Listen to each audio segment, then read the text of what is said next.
ఈ జాతి ఉన్నంతకాలం కూడా గుర్తుపెట్టుకునేటువంటి వ్యక్తి. ఈ జాతిలో ఇద్దరు గురించి చెప్పుకోవాల్సి వస్తే వంగవీటి మోహన్ రంగా గారు చచ్చిపోయి సుమారు 40 సంవత్సరాలు అవుతున్నప్పటికీ ఈ రోజు కూడా బతికే ఉన్నాడు జనం గుండెల్లో.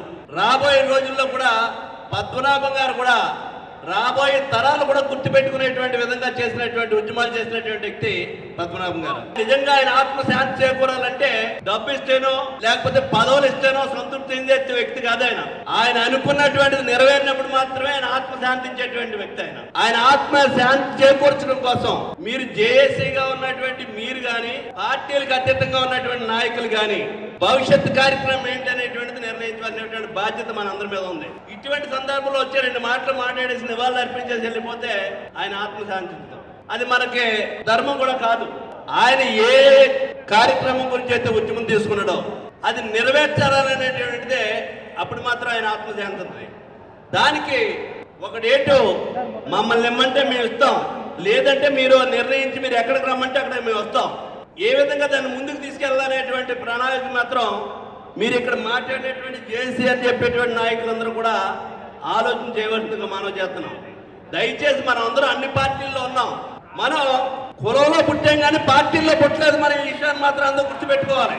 మనం కులంలో పుట్టాం కానీ పార్టీల్లో పుట్టలేదు. మన ఈ విషయాన్ని మాత్రం అందరూ గుర్తుపెట్టుకోవాలి. మనతో వచ్చినటువంటి కులం, మన పుట్టుకతో వచ్చినటువంటి కులం మన సత్యదాకా ఉంటుంది. మనకి పార్టీలు అనేటువంటి నీకు ఇష్టమైతే ఉంటావు, లేకపోతే పోతావు. పార్టీల గురించి సరే ఇది పద్మనాభం గారు సంస్మరణ సభ కాబట్టి ఎక్కువ మాట్లాడకూడదు. కానీ గత 4-5 రోజులుగా 10 రోజులుగా ఏ విధమైనటువంటి ఆదేశాలు ఇస్తున్నాయో కొన్ని రాజకీయ పార్టీలు, ఏ విధంగా దుర్మార్గమైనటువంటి విధంగా ఆ సభలకు వెళ్ళినటువంటి వాళ్ళకి ఎక్స్ప్లెనేషన్ కాల్పర్ చేసి సమాధానం చెప్పించుకునేటువంటి దౌర్భాగ్యమైనటువంటి పరిస్థితి ఉందంటే దీని గురించి కూడా కొంచెం ఆలోచన చేయాలనేటువంటిది మనం చేస్తూ ఆయన ఆశయ సాధనకి ఈ రిజర్వేషన్లు ఏవైతే ఉన్నాయో ఈ మధ్య కాలంలో కొన్ని రాజకీయ పార్టీలు 5% రిజర్వేషన్ ఇచ్చాం మేము మాట్లాడకూడదు అనుకున్నాం. కానీ ఇది తప్పనిసరిగా మాట్లాడాలనేటువంటి సందర్భం. 5% రిజర్వేషన్ ఇచ్చాం మేము అని చెప్తున్నారు. బీసీ రిజర్వేషన్ ఇచ్చామని 5% చెప్తున్నారు.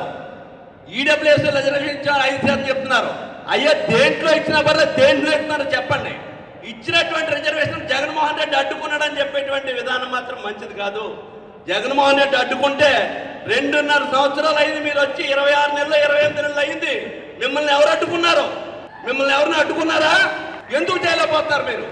దయచేసి రాజకీయాలకు అతీతంగా అన్ని పార్టీల్లో ఉన్నటువంటి నాయకులందరూ కూడా దీని మీద ఆలోచన చేసి ఆయన ఆశయ సాధ్యానికి కృషి చేసినప్పుడు మాత్రమే ఆయన ఆత్మ శాంతిస్తుందనేటువంటిది మరొకసారి మనం చేస్తూ